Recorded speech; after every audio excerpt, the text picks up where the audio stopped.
Saturday, May 18th, 2019, Maneco 64, home of alternative economics and contrarian views.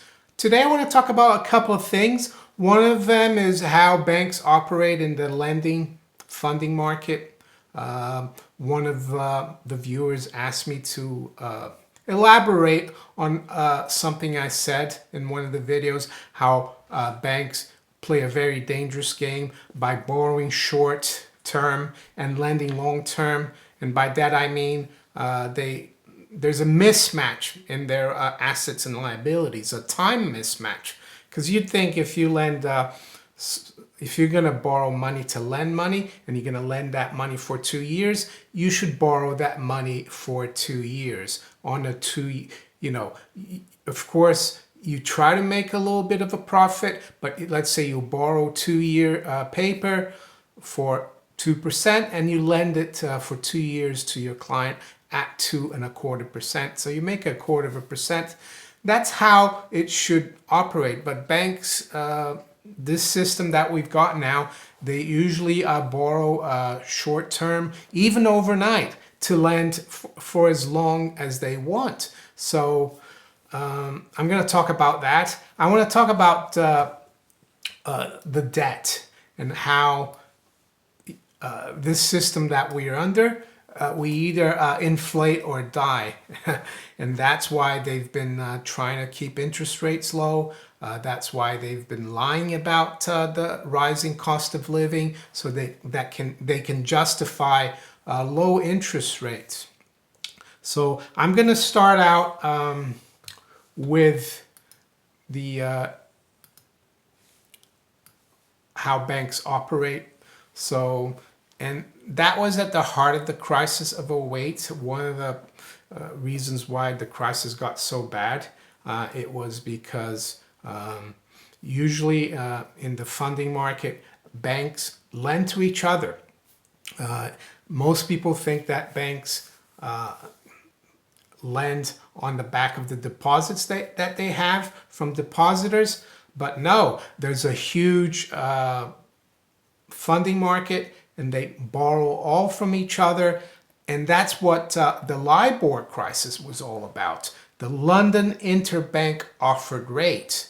That's what LIBOR stands for. And it's the biggest lending market in the world for dollars. And other currencies as well. How did that start? How come London became, the center for this? Well, it was in the 1960s it started. All the dollar that was flowing outside the United States, it was called the euro dollar. And euro dollars were traded from London. And the London Interbank Offered Rate was the short term, usually there's overnights, 1 month, 3 month. These are the rates that banks in London, international banks, American banks, British banks, German banks, Swiss banks, Japanese banks, all kinds of banks. Well, there's an old saying that there are more American banks in the city of London than there are in New York. That's because London is still the center for international lending. And that's basically what LIBOR was.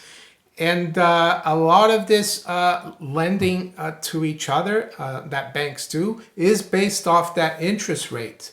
But when banks lose confidence in each other, they stop lending overnight to each other. And I've got this chart here of LIBOR OIS spread. All you need to know is that the LIBOR rate spiked massively compared to the OIS spread. You can see there that in the beginning of 2007, that spread was minimal, just a little higher than 0. And then with the subprime crisis, it started spiking, got up to 1, but it was under control. But then at the height of the Lehman crisis, this is what happened here. That spread spiked massively. And that's when the system almost imploded. The financial system, the banking system almost imploded. And of course, there's the LIBOR scandal that happened after this. And what was the LIBOR scandal? Well, it was the fact that these banks were told by central banks, especially in the Bank of England. I mean, this is documented that the Bank of England was involved in telling banks to manipulate this LIBOR rate lower in order to keep the system going.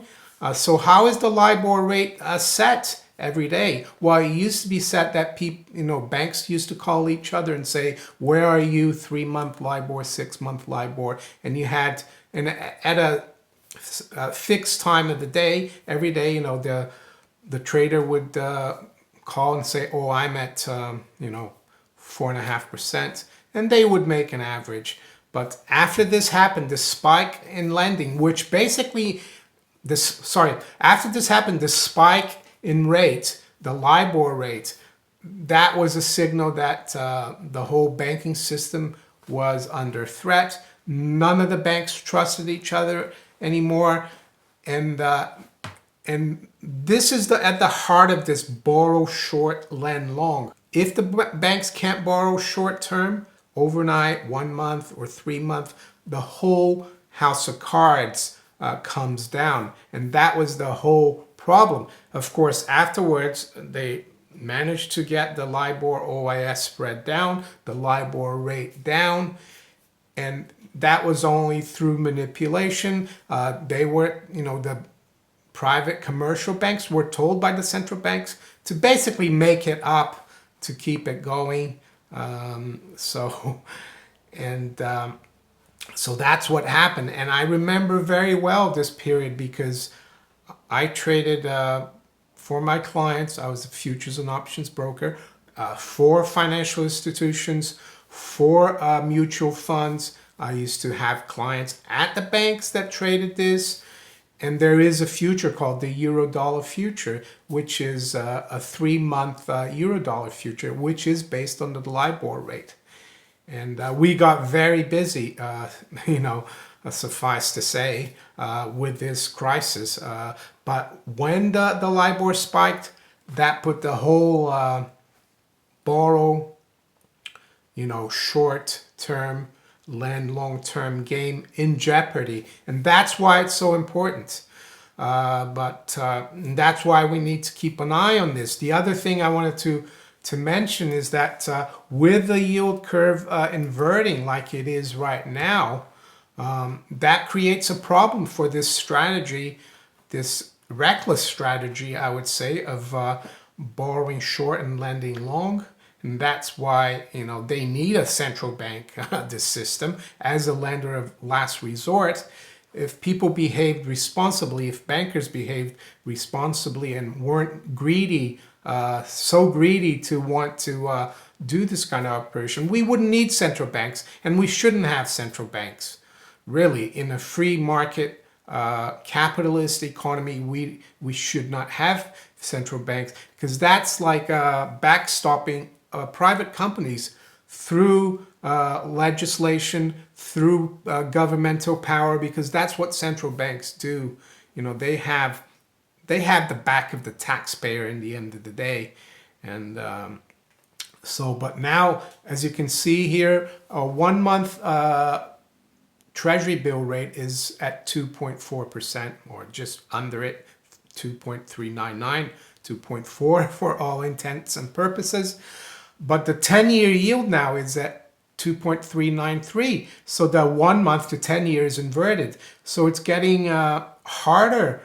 It will get harder for financial institutions to play this game of borrowing short term and lending long term. And they're all at it. This is why this system, this fiat credit bubble, has been ongoing for so long, since the early 80s. It's because of this overnight or very short-term lending market for the banks. And that's what's going to bring the next crisis, and that's why we need to keep an eye on these short-term funding rates and to see if the banks are losing confidence in each other or not. So I think it would be interesting now to move to the second part of the video that I was going to cover, and that is how, you know, the system is so dependent on debt, and especially short-term funding, but also I'll just show you here a few things. And it depends also on longer-term interest rates now staying low, because the debt that's been incurred not only by the governments but by the private sector, by corporations, it's just humongous, and they can't afford to normalize interest rates. And who gets hurt from all this? It's the general public, the middle class, who cannot protect their savings, who cannot get a decent return on their savings. They have to try to put their money into riskier assets like stocks, while the professionals, the bankers, you know, and the very wealthy, they have ways to protect themselves. They don't care if the cost of living goes up, because the asset bubbles continue to inflate, because they've been able to fool the markets, investors, into keeping interest rates low by saying that there is no inflation. But yeah, the inflation is going into financial assets, which helps the very wealthy, but not the general public, of course. General public is just find it harder and harder to survive.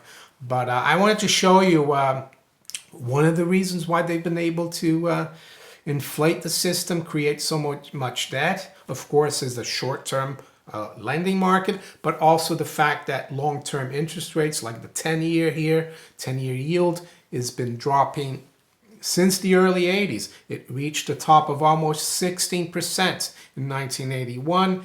And as you can see here, it's been going down ever since.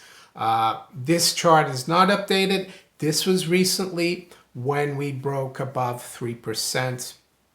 And things started getting a bit difficult for the markets. The Fed was raising rates. The 10-year yield got up to 325.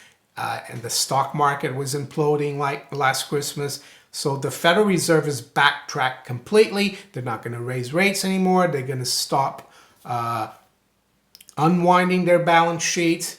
And this, of course, has dropped. So we're now, more towards 2% than 3%. Does this mean that everything is okay just because the long-term interest rate is coming down? Will they be able to keep this credit bubble going? Maybe they can.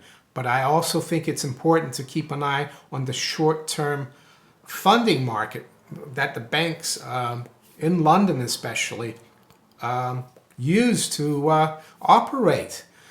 Because that could also put the cats amongst the pigeons, so to speak.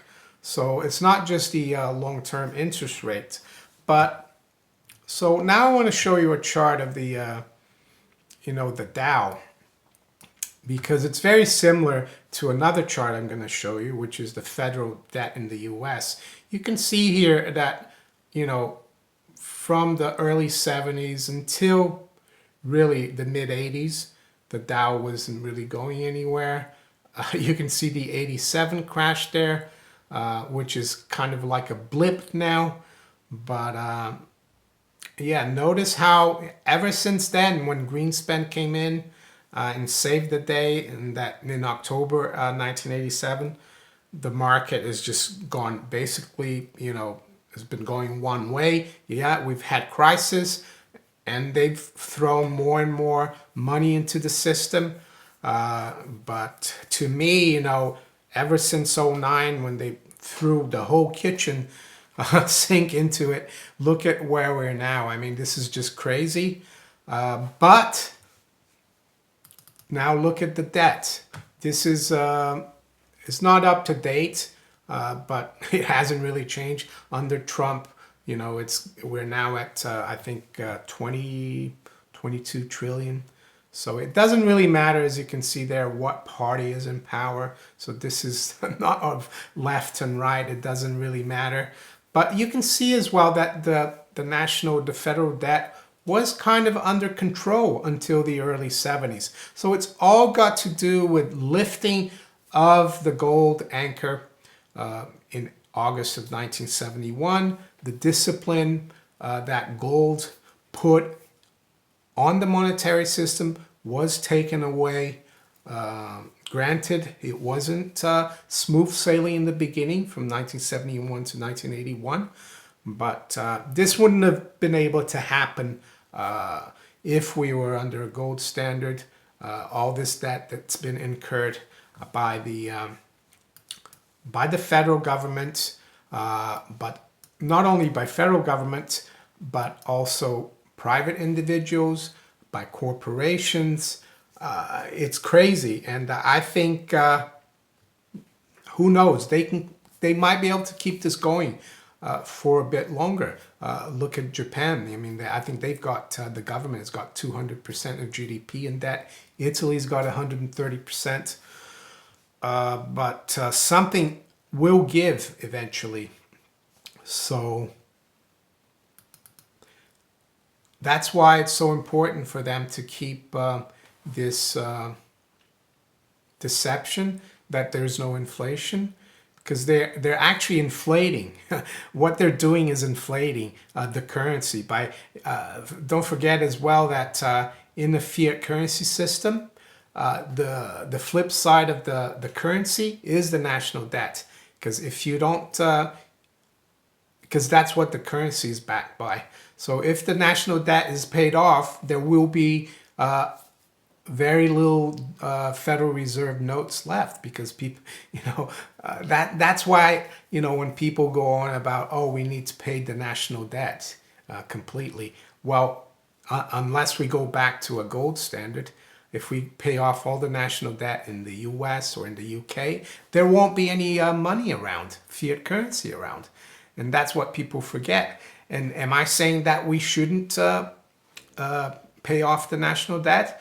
No, all I'm saying is that they can't pay it off, but there will be a point where this debt gets too cumbersome, especially with the demographics that we have now, where the baby boomers have already started retiring, and it's not going to end until around 2030. So 2 things from this video that I think are important for people to take note is that banks actually borrow a lot of money in the short term from each other, and they create all this credit out of thin air. It's not like I've put £1,000 there, for a month, and they say, oh, Mario's put £1,000 there, let's lend this. No, they just like create this out of thin air. So and they lend it long term. There's a mismatch in time, and that's the big problem, I think. What will trigger the next crisis? I don't know, but you can bet that it will, there will be a problem in short-term funding of financial institutions. And the other thing for people to take note about this video is that we need, the system needs to keep growing. The debt cannot stop. The debt needs to increase. And that's why also they're trying to keep interest rates so low, near zero. In Europe, interest rates are even negative. So it's a screwed up system. I think it's not normal. And of course, it's difficult to say when it will all implode, but it definitely will. So I know it's frustrating for those who are not playing this game, who are responsible, who have some protection in precious metals, but I would say that it's actually a blessing in disguise, because it gives you more and more time to protect yourself, to add on to your savings in the monetary metals, if that's something that you think you should do.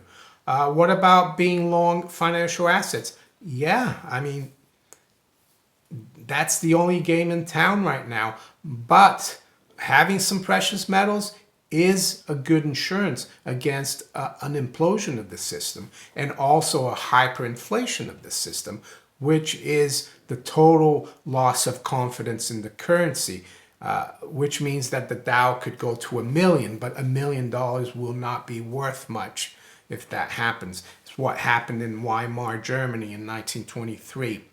So there you have it. If you enjoyed this video, make sure you hit the like button. Subscribe to my channel if you haven't yet. Make sure you share my videos far and wide if you think others would enjoy the content that I provide. You can also follow me on Twitter, Steemit, and on DTube. I wish you all a great weekend. Take care. Bye.